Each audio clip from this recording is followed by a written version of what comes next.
What are your biggest fears right now? A second Nakba. Today on Real Talk, we speak to Husam Zomlot, who has been serving as Palestinian ambassador to the UK since 2018. How many times you have interviewed Israeli officials, Louise? Hundreds of times. Hundreds of times. How many times Israel have committed war crimes right live on your own cameras? Do you start by asking them to condemn themselves? Have you? You don't. You don't. Many of his interviews have recently gone viral for challenging mainstream narratives on the war between Israel and Palestine. In light of the ensuing Israeli bombardment of Gaza, which followed a Hamas-led attack on Israel which killed over 1,400 people, we sat down with the ambassador for a frank conversation on the increasingly dire situation in the besieged Gaza Strip, where Israeli airstrikes have claimed the lives of over 3,700 Palestinians so far, including over 1,000 children. Dr. Husam Zomlot, thank you for taking time to speak to us today. We're speaking on the 11th day of the eruption of the Israel-Palestine war. Gaza is currently being bombarded. There's over 2,800 that have been killed. During times like this, does your job shift as a Palestinian diplomat? What becomes your priority? Of course, during such times, priorities become more. How do we save lives? How do you represent your people in the best way possible?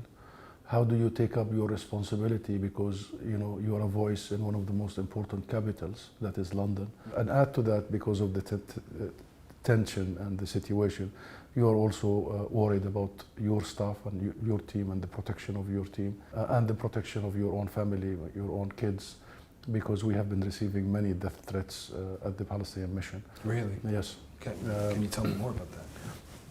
Well, there are people who would want to use this opportunity to divert and deflate. And there are people who see us being a voice for our people, and they don't accept that voice.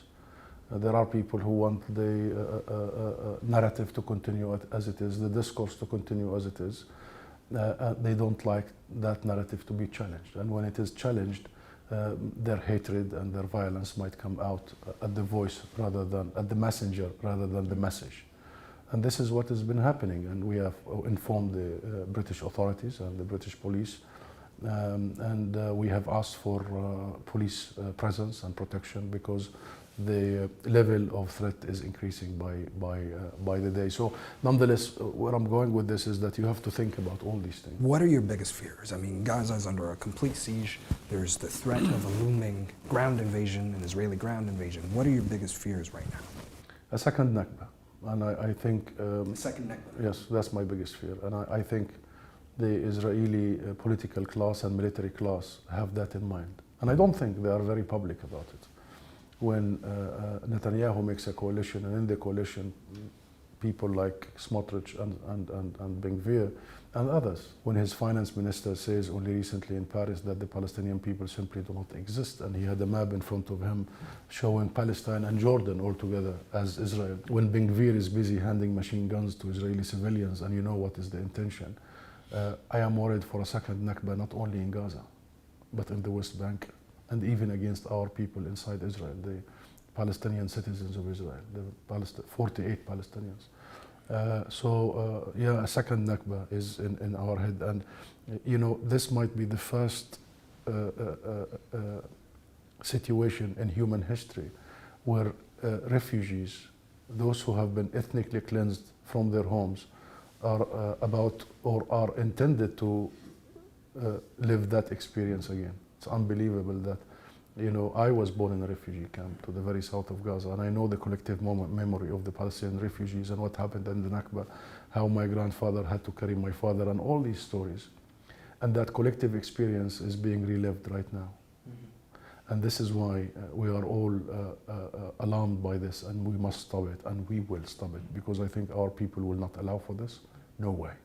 Because we learned the hard way. We learned that, if you want to protect your family, you end up, losing everything else. You lose your home, you lose your land, you lose your identity, you lose your rights, and you are never allowed to return. We also learned the hard way that, staying in your home, even if Israel takes away your life, even if you are subjected to these brutalities, might be a better option than leaving your home. That's the lesson of 1948. And that's the lesson of 1967 as well. The Netanyahu agenda has been on the table for 20 years and it brought nothing but mayhem, carnage, killings primarily of Palestinians, and the killing of the hope for a two-state solution. That agenda has got to be defeated. That agenda has got to be defeated. And we together have to provide another agenda, a different path, an alternative horizon for our people and all people in the region. Our people deserve to live in dignity, with justice, to attain their rights. These rights are birthrights. Right of self-determination is non-negotiable for any nation. The right to return to their homes is non-negotiable. It's granted in international resolutions. And therefore, this is a moment for us, not only to defeat the agenda of ethnic cleansing and second Nakba, but to defeat the Netanyahu agenda of no hope, of only security for Israel, as if security can be attained for one part. This is a moment when we tell Netanyahu and the Israeli public and the political class that you cannot have security without giving security to everyone. Yeah. This is a moment when we tell and shout out that military solution does not exist.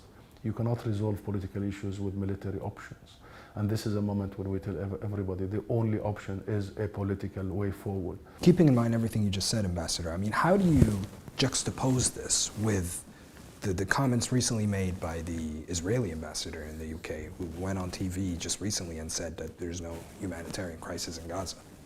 Well, I don't want to comment on the Israeli spokespeople and ambassadors. This has been a trend over the course of 75 years since Israel was established. The propaganda and the way of framing the conversation, the way that they turn the table upside down and always portraying Israel as the victim in everything. And we are the aggressors is a business we know about, and it has gone on for a long time. So this is part of that business, when in fact the truth is very well documented. So this is a moment not to comment on them, but to comment on international media and to make sure that international media does challenge that and stop allowing for such propaganda to appear on their sets and seriously provide the accurate information. What is happening in Gaza is not just a humanitarian crisis. It's a humanitarian catastrophe in a new proportion that might not have ever been seen before by our people or any other people. I don't want to go into details, but whoever did that interview must have challenged that, must have shown numbers, statistics, pictures, photos, images, footage, real names of people, must have told that ambassador, you're lying. Well, for now, Ambassador, we're just going to end it here. We are spending a day together. You've been gracious with your time. We're going to continue the conversation elsewhere.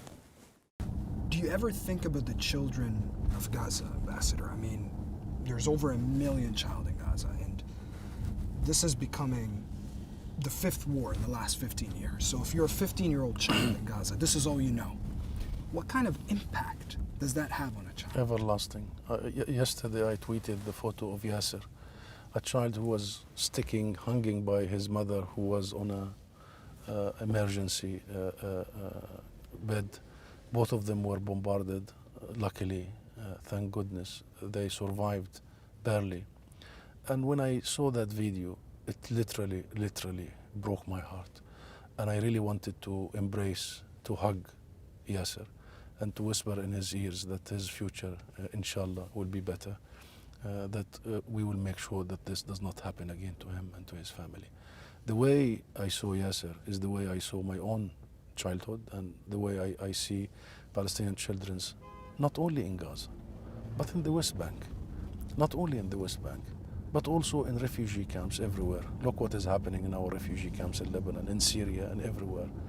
Our children have not had an opportunity to live and grow up as children for almost 100 years. We have had many generations that have not experienced what real childhood is.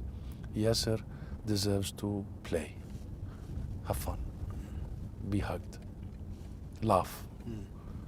I couldn't imagine a child would be caring. You're talking about a child who, I don't know his exact age, but I don't think he's more than 3 or 4 years. Yeah.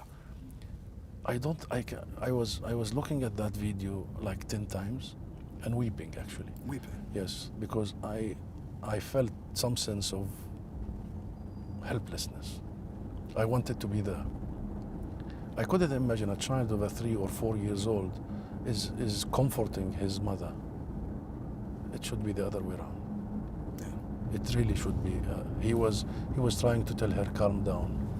Yeah. A child should never, ever go through such an experience. Nowhere, and not in Palestine. When the defense minister refers to Palestinians as human animals, what does that how does it strike you? Strikes me as a preparation and a license for their soldiers, because that's the Minister of Defense, between parentheses. He should be called the Minister of Offense and Aggression. But that statement is not just a reaction. It's a framing statement. It's a psychological statement. It's a statement that has been fed into the Israeli psyche for a long time, since Israel has been established. And it is primarily directed at the fact that what the Israeli soldiers are killing are not really humans. Because, you know, how can these soldiers go back to their families and their kids and sleep at night if in their hearts they think they have just killed a human being, a child, a mother, a grandmother, has just wiped out an entire family? So their trick here, their strategy, is to convince that soldier, that officer, that what you have done has nothing to do with humans. And that has been happening for a long time, and it's very regrettable, very regrettable. And I was expecting to hear international outcry and outroar, hearing such racist statements that leads to war crimes and mass destruction and mass killings. We spoke earlier about British politics. How have you seen this play out in British politics? I mean, the government, the Sunak, the Tory government, has said that they stand by Israel unequivocally. How did you see that stance? Well, we've been saying that the British government needs to regain balance, and they need to make sure that international law is respected, and they need to take up their responsibility that is historic, moral, legal, and political very seriously. They have a role to play, and that role has not been played in the way it should. The UK should, as a permanent member of the Security Council, the UK should, as was the case that it has issued the infamous Balfour Declaration, denying us the definition of peoplehood, turning us into minorities, non-Jewish minorities, and then the mandate denying us statehood and recognition. And all the way fast forward to today, the UK could take this as an opportunity to once and for all set the record clear the mess, and correct history. What about the Labour Party in terms of their stance? I mean, Keir Starmer has been widely criticized for what he said, which was basically that Israel has a right to withdraw water and electricity from Gazans. That was a very poor performance and a very poor statement from somebody who his career was a lawyer in international law. However, we are following that he has corrected that, and he has called for full enforcement of international law and the protection of civilians everywhere. And we now want to look to the future for Labour to really implement what they say by fully recognizing the state of Palestine. That's their platform for many years, and not avoid that historic opportunity to recognize the state of Palestine and to fully enforce the power of law on all sides. The last question before we end in this segment. You speak about the community, speak about grief. How are you dealing with your team? Because I was speaking to a member of your team who's lost a member of his extended family. You've lost members of your family. I'm sure there's more that either know people that they lost or have lost members of their own family, and the community at large. How are you dealing with all of this grief in this very difficult moment? To be together, we are a very small team in comparison to other missions here. But some of members of my team come from Gaza, and they have families, and they have lost members of their family. The first thing is to convene meetings, team meetings all the time. We did that yesterday, we'll do that today, to be there for each other, to console one another. But if I am lucky in this latest crisis and in all previous situations, it's the team. So while the team is grieving, while many of them are in a state of mourning, they are at full capacity. You're talking about almost little sleep for every one of them. They are around the clock. You just saw them now.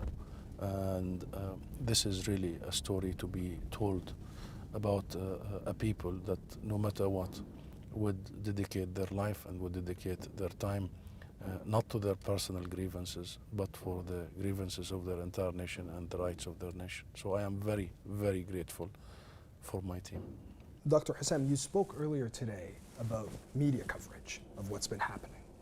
I want to talk to you about this. Again, as we mentioned just a little bit earlier, you've been very visible. You've given, quite a few interviews. I've watched a large number of them, and each and every one of them that I have watched began with asking you to condemn the violence, to condemn Hamas. I want to ask you, how has your media experience been in this specific situation? Telling and confirming all that I have been believing in, that our main issue and the first challenge we always have is the media, simply because the media starts by framing the whole situation in such a wrong, deliberate misinformation, deliberate defamation of the Palestinian people and our struggle. Our position is very clear. We do not condone violence on all sides, and our position has been clear for 30 years. So, but the question is not designed to really get your position. The question is designed to give the impression for the millions of viewers that it's the Palestinians that are actually the instigators of all violence, when in fact the Palestinians have been the receivers of unimaginable violence over a course of 100 years. So my rejection of the question is on the basis of the premise of it, because the moment you reject the premise of it. The premise of it. Yeah. The whole idea is to reject the premise, not the idea that nobody condones. Of course, we don't condone that. And the moment you say yes, without any balance and context, without them asking Israeli officials the same question, and I've been saying this all over, means that you accept their logic. And what is their logic? What is the media logic by insisting all the time for 100 years on that? The logic is, if you accept it, and then the Israelis are not asked the same question, the Israeli officials and spokespeople, then you accept that you are a lesser of a people, right? You accept that your blood is less valued than their blood. Why don't you ask the one before me, the Israeli ambassador, should he or she condemn the murder of a child in Jerusalem by an organized army, by a government that the world recognizes and has a seat in the United Nations? That's Israel. Why didn't you? So the moment you accept that logic is a moment when you accept that you are a lesser of a human being and your people are not as equal and important in the eyes of the international media. It's an upside down complete logic. So challenging that is paramount for all of us as Palestinians, as Arabs, as our friends worldwide. It's paramount that we challenge this, because this has led us to where we are. They always want you to lose before you begin. Listen to me carefully. They want you to lose. The moment you say yes or no, you've lost. You've lost. Because then you're framed. That's it, you're framed. And what we are doing right now is to say, enough, enough, enough of that. Zoom out, breathe. Zoom out, look at the situation. Don't snapshot this. Don't snapshot this. History did not begin on the 7th of October. History began on the 16th of November, 1917. History began with the Balfour Declaration 106 years ago. And the whole media, international mainstream media, start locating their moral compass on a snapshot. So on the 7th of October, there is the compass. There is the moral compass of the whole conversation. There is the start. As if it's completely void of anything that happened before or anything that could happen after. No. Stop there. You've done this for too long, and what you have done has led to people being killed. Do you think that there's an underlying notion in the media that as a Palestinian, if you're not condemning violence, that you're somehow in favor of it? Well, that's exactly the problem. The problem is they are talking to a representative of the Palestinian government, and the Palestinian people, and our position is very clear. The only position that is not clear is that of the occupier. I haven't, since 1948, I haven't heard an Israeli prime minister or government official say that we are sorry about what we did in 1948. We're sorry about all the massacres that happened. I haven't heard the word we condemn this or that. Did you hear Netanyahu condemning the settler militias right now, wreaking havoc in the West Bank? This is the issue. The issue is, why do you expect us? Of course, our position is very well known. So we don't accept their game anymore. That's it. We are not going to be drawn to their game. We will stop dancing on these tunes, because for 30 years since the signing of Oslo, we have been saying we do not condone any acts of violence against civilians. Of course we do, and it's not by words, it's by deed. We have been committed to our commitments. But the insistence of that does not mean they really want to know our opinion. They're not talking to me when they're asking me. They are talking to their viewers. They want their viewers to believe that the only side that needs to be condemned is the Palestinian side. Now, that's a business that has gone on for a long time, and we must end it. I want to touch on something that you just brought up, the humanity in the coverage. So the humanity in terms of how major Western media outlets have basically presented the victims on one side, but not equally presented them on the other. So like you said, I mean, the Israeli victims, they led beautiful lives. They were mothers, they were brothers, fathers, sisters, they had aspirations, they had careers and all of that. But on the Palestinian side, I mean, what we've been seeing in terms of the coverage is that they're numbers, they're bodies, they're statistics. How do you look at this equation, or how do you look at this scenario? Very asymmetric, and it follows from our previous conversation. All victims are, for the media, names and human beings and stories and dreams and neighbors and classmates and all that, except the Palestinians. So 2,000 Palestinians have been killed, 3,000 Palestinians have been killed. What about that very prominent doctor in Gaza, a lady who was killed only 3 days ago? We would want to see international media tell us about her. Where did she study? Why did she decided to be a medical doctor? How many kids she has? What was her relationship with her neighbors? What was her next step? Was she really thinking about doing something else with the medical sector in Gaza? The British media and the American media and the international media has got to show the world that we are talking about real people, equal people, dignified people, special people, rooted people. There was a blackout on the Palestinian people for a long time. Blackout. Is that a term I can use? And this is a time when we bring light, a real light, and focus on a history that has been mixed with tears, but also hopes. And this is about time that we give the people the voice that they deserve. I know you're in mourning, Ambassador, but can you tell me about the 6 family members that you have lost? Well, my cousin Aya, she is the daughter of my aunt, Hiam, and she's a normal, decent, loving human being, known for her sense of humor. Wherever we are, and Aya is there, it's a source of laughter and good time and decent human being. Married with 4 children. Living in a house that also hosts her in-laws. And, at the beginning of the latest onslaught, her house was bombarded without any warning. She was just sitting with her kids and her husband and her in-laws. And all except 2 were killed, including my cousin Aya, her husband, 2 of her children. The other 2 are in intensive care. The 2 that survived were twins, 2.5 years old. Carmen and Karim. So it's really heartbreaking, and heartbreaking not only because they are my family, the entire Palestinian people are my family, but it's heartbreaking because I cannot imagine a family sitting in their home and being slaughtered this way without any warning, any shelter, anywhere to go.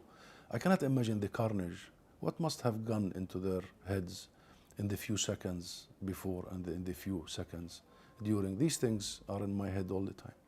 I want to share a video with you that you actually have shared on your Twitter. And this is a video of your nephew. I just, for a brief second, I just wanted to get your basically description. I want you to describe what this scene is. Put it up right here. يابا تعال الله خد جوا حموا البنات ولا حاجة. This is during shelling. لا ولا شيء. هاي عمار تعال. This مين is معك ضايل؟ your sister's son. Yes. مين؟ سلمان. ايش كبير؟ So what's happening here? Well, my sister and her husband and her family live in the south of Gaza.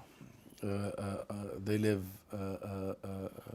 Israel has decided or has informed publicly that the Gaza Valley is the point where people can go beyond and then they're safe. She lives beyond that line. Because of that, many of her friends and many of her, even second and third friends, friends of friends, I mean, have asked if they can stay with her, coming from north. Therefore, it was supposed to be a safe area for these families. And who are there for her friends? Families like her, mothers and fathers with their kids, children primarily. So my sister has to host around 150 in her home that was not supposed to host more than maybe 7 or 9 since the beginning of this aggression and airstrikes.